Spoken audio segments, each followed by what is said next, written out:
Government pegs fiscal year 17 GDP growth at 7.1%, and that by any account is a very, very ambitious number there. 7.1% versus 7.6 on a year-on-year basis. I'll take this straight across to our guests who are joining us all live right here. Maithili, let's bring this to you. 7.1% is indeed a tall order, ambitious, and obviously impact of demonetization has been completely masked in this estimate. Thank you very much, Aditi Nair and Subhadeep, for being with us as well. But Maithili, let's kick it off with you.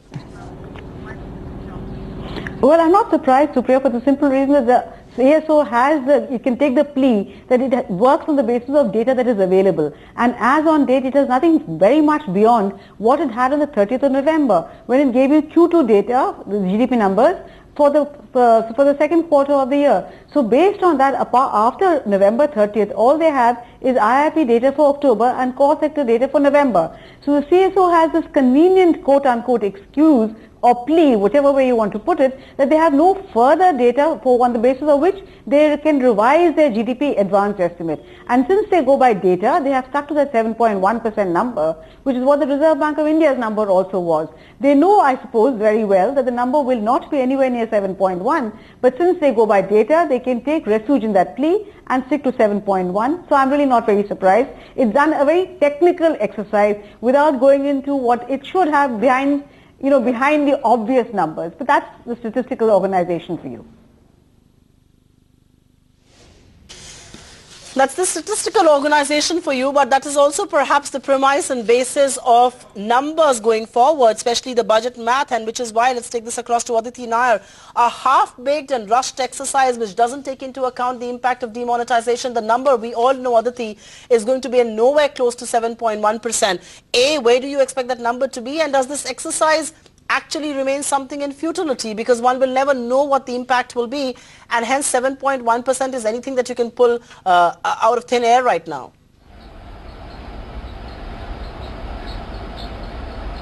Thanks, Supriya. We're really not surprised by the number because it's pretty much in line with the GDP or the GVA numbers that we have for H1. So it's an extrapolation of the data that they have, which is the GDP data up till September, corporate filings up till September. As you said, IIP data for October, which is only marginally worse than what we'd seen for H1. And Government of India's fiscal data for November, and perhaps a few state governments may have provided some information for December. We don't know whether that they have provided that and whether that's really been taken into account into these numbers. So first off, I'm not surprised by where the estimate has been pegged, given the official sources of data that were available to the CSO.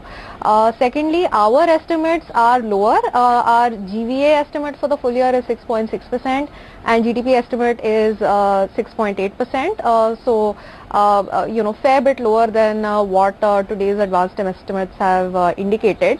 And thirdly, in terms of what is the need for this number, I'd just like to offer a little bit of context. The reason that these advanced estimates for the full year come out so early is just so that there is a GDP denominator that we can have in terms of the budget to do the fiscal math for the current year as well as for the upcoming year. So from that point of view, that is really the reason that the CSO every year puts out such an early indicator, which they themselves admit is an extrapolation of available information and not really an assessment. It should not be read as their assessment of how the full year would pan out, but it's more of an extrapolation of available trends. Now, to the extent that we have, we need a GDP base to really be able to look at the revised estimates for FY17 and then put into context the denominator for the budget estimates for FY18. I don't think this is going to make a huge difference to the fiscal math in terms of how much of fiscal deficit would need to be cut to avoid a slippage when the eventual nominal GDP number does end up being lower than what the CSO would have estimated today. So from the limited point of view of what the use is for this data, I think that it's not going to give us too much of introduce too much of error as far as the fiscal math is concerned, but I don't think we should use this as an official assessment of how H2 is going to pan out.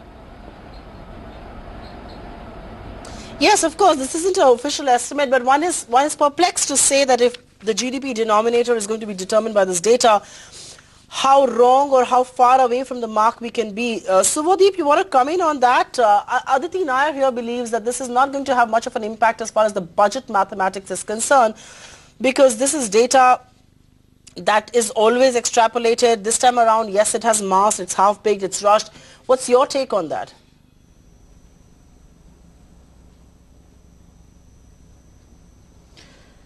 Well, I think I agree with Aditi that it would not really change the budget math significantly. But what it's important to note is that if this particular growth rate is used as a benchmark for any kind of policy formulation, then I think we will be grossly misled in the sense that, you know, a 7.1% growth is very different from a 6.1% or a 6.5% growth.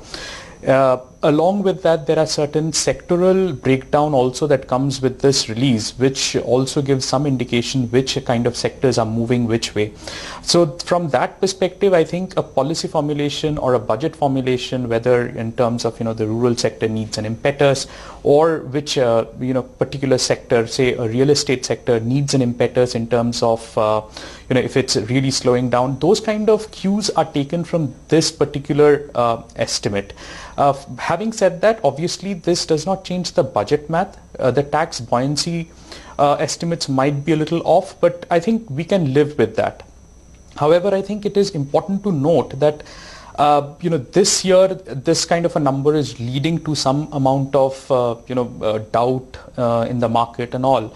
But in any normal year, this number would be closer to what the full year number will be, until unless there is a huge, again, a structural change or a break point that comes in.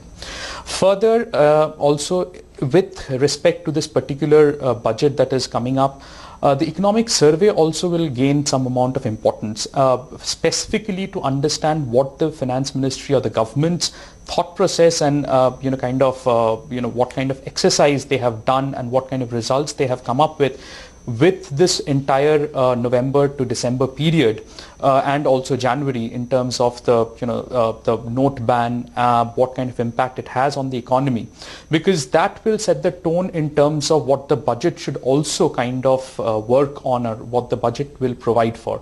So while this this GDP advance estimate has minimal impact on anything, I think economic survey becomes all the more important, because that is where the first cues probably will get in terms of what is happening and how the government is thinking the way forward.